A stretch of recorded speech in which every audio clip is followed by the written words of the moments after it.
Vous savez, notre raison d'être comme conservateur, c'est de rétablir la promesse du Canada pour permettre les gens qui travaillent fort d'avoir de l'épicerie, de logements abordables dans les communautés sécuritaires. Nous avons 4 priorités pour la session.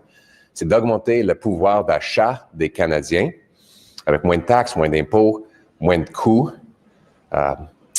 renforcer les communautés sécuritaires en mettant les criminels en prison, renforcer notre frontière en réduisant l'immigration et finalement d'être un pays plus autosuffisant, en ramenant l'investissement que les libéraux ont expulsé.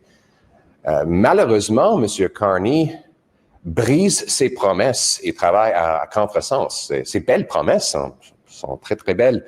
On est d'accord avec beaucoup de ces promesses, comme la promesse de dépenser moins. Mais regarde son bilan. Il propose d'introduire un budget après que 2/3 de l'année fiscale est déjà terminée, pendant laquelle il aurait dépensé aveuglément, doublé les déficits et augmenté le coût de la vie des gens. C'est irresponsable et c'est une promesse brisée, libérale de Mark Carney. Donc, j'ai dit auparavant qu'il était juste comme Justin Trudeau. En fait, il est pire, il est plus coûteux. On sait que Mme Freeland, elle a démissionné pour ne pas devoir être la ministre des Finances qui présente un déficit de 62 milliards de dollars. Aujourd'hui, elle annonce sa démission encore lorsqu'on apprend que le déficit sera peut-être encore plus grand que ça. Donc, M. Carney est beaucoup plus coûteux que Justin Trudeau, ce qui était inimaginable il n'y a pas longtemps. Les conservateurs revendiquent qu'ici, le 4 novembre, M. Carney renverse ses dépenses déficitaires, inflationnistes et irresponsables. Parce que nous voulons que le gouvernement et le coût de la vie deviennent abordables encore. Thank you very much, everyone, for being here. Like you already know, our purpose as conservatives is to make this a country where hard work is rewarded, food and homes are affordable, streets are safe, borders are solid, and we're all united under a proud flag. Our priorities for the session are very clear. We want stronger take-home pay with lower taxes and bigger paychecks. We want safer streets by locking up the criminals that Liberals turn loose. We want solid borders by reversing the Liberal immigration mess. And we want a self-reliant Canada by bringing home the hundreds of billions of dollars of investment Liberals have pushed out of our country. Now, Mr. Carney promised a lot of these things, beautiful promises, but it was a bait and switch. Today we learned that he will only introduce a budget after 2/3 of the fiscal year is already over, during which time he will have doubled the deficit, spent blindly, and driven up inflation on Canadians who can't afford food or homes. This is exactly the opposite of what he promised. It's amazing, and when I said that Mark Carney was just the same as Justin Trudeau, everyone said that was unfair. And you know what? They were right. It's unfair to Justin Trudeau. Mark Carney is more expensive than Justin Trudeau. His deficit is even bigger than Justin Trudeau. His spending on bureaucracy and consultants much higher than Justin Trudeau. He is doing Mark Carney with his rampant, unbudgeted deficit spending that drives up food and housing costs, is breaking his promise and doing another Liberal bait and switch. Conservatives are demanding the government reverse this reckless Liberal spending to bring down the deficit, inflation, and the cost of living before his November budget comes forward. Thank you very much. Your MP said yesterday that you're going to support the Liberals when there's things to support, oppose them when necessary. When it comes to the budget, where are you going to land on that? Are you going to support it? Which budget? The one November 4th that was announced today. Do you have a copy you can give me? I don't, Okay, but when you get one, then I'll answer your question. are there anything that Poilievre in there that would make it so that you wouldn't support it? I mean, tell me what your feelings are. I'm saying that Mark Carney needs to keep his promise and reverse the massive spending increases that he has brought in that have caused the deficit to double without even introducing the budget. Mr. Poilievre, what will Chrystia Freeland's legacy be, in your view? That's a good question. I think it was that she resigned rather than introduce a $62 billion deficit. I think she said the Liberals were trying to force her to introduce a deficit of $62 billion. And she said, this is irresponsible, it is out of control, and it will cause massive inflation. And of course, that deficit went ahead anyway, and now it's even bigger. She's probably trying to get out of town and as far away as possible before this disastrous November budget comes, and I don't blame her.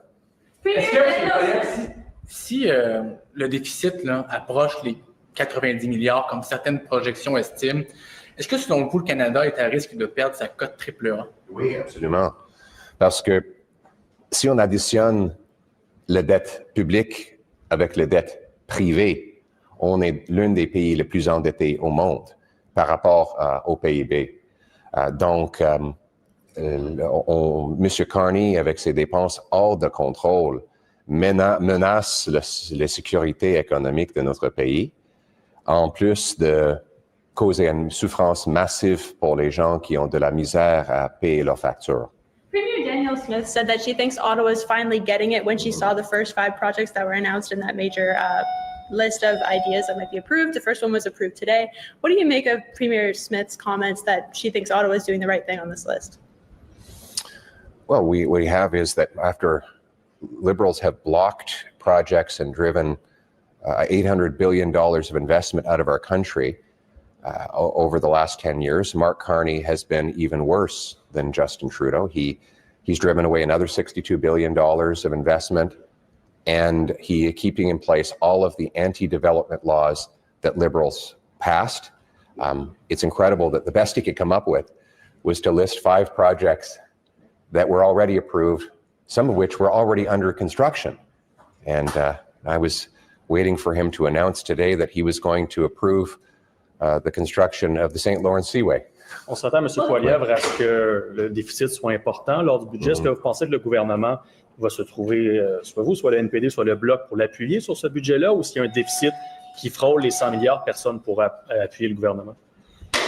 Non, mais on voit déjà le taux de l'inflation qui est en hausse. Le taux de base de l'inflation est en hausse. C'est 50% plus élevé que le cible que la Banque du Canada a établi. Pour les épiceries, c'est 70% plus élevé. Donc, M.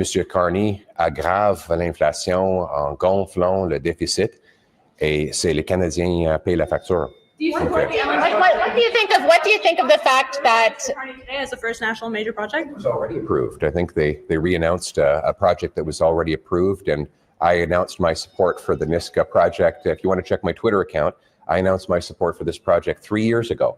So, maybe if you ever want to see into the future of what Mr. Carney will do, check on the things that I was talking about 3 years earlier. But you asked What does it say to you about the country's finances that this budget has been punted off till November?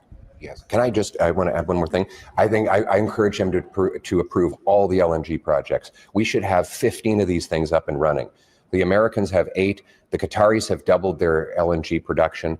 We have the best advantage in the world. It takes 11 days to ship from Canada to Asia. It takes 20 days to ship from the US Gulf Coast to Asia. We use 25% electricity to liquefy gas because our cold weather does a lot of the work on its own. We have more abundance of electricity than do the Americans. So why is it that they're eating our lunch? Well, because the Liberals are standing in the way. The only thing they need to do, that Mark Carney needs to do, one thing, very simple thing: get out of the way. And then these projects will go ahead with private investment. They are massively profitable, and they can contribute to our country. Sorry, I didn't mean to divert it. Just I didn't feel I had given an adequate answer there. So your question is, what does it say about the state of our finances? Well, it suggests that the Liberal government has no idea what it's doing. When it introduces a budget, 2/3 after the fiscal year is already done. Like 8 months of the 12-month fiscal year will be behind us. And in that time, Mr. Carney will have doubled the deficit, ballooned the bureaucracy, and increased the inflation rate, all the opposite of what he promised. Another Liberal bait and switch. Thank you very much. Can I ask you about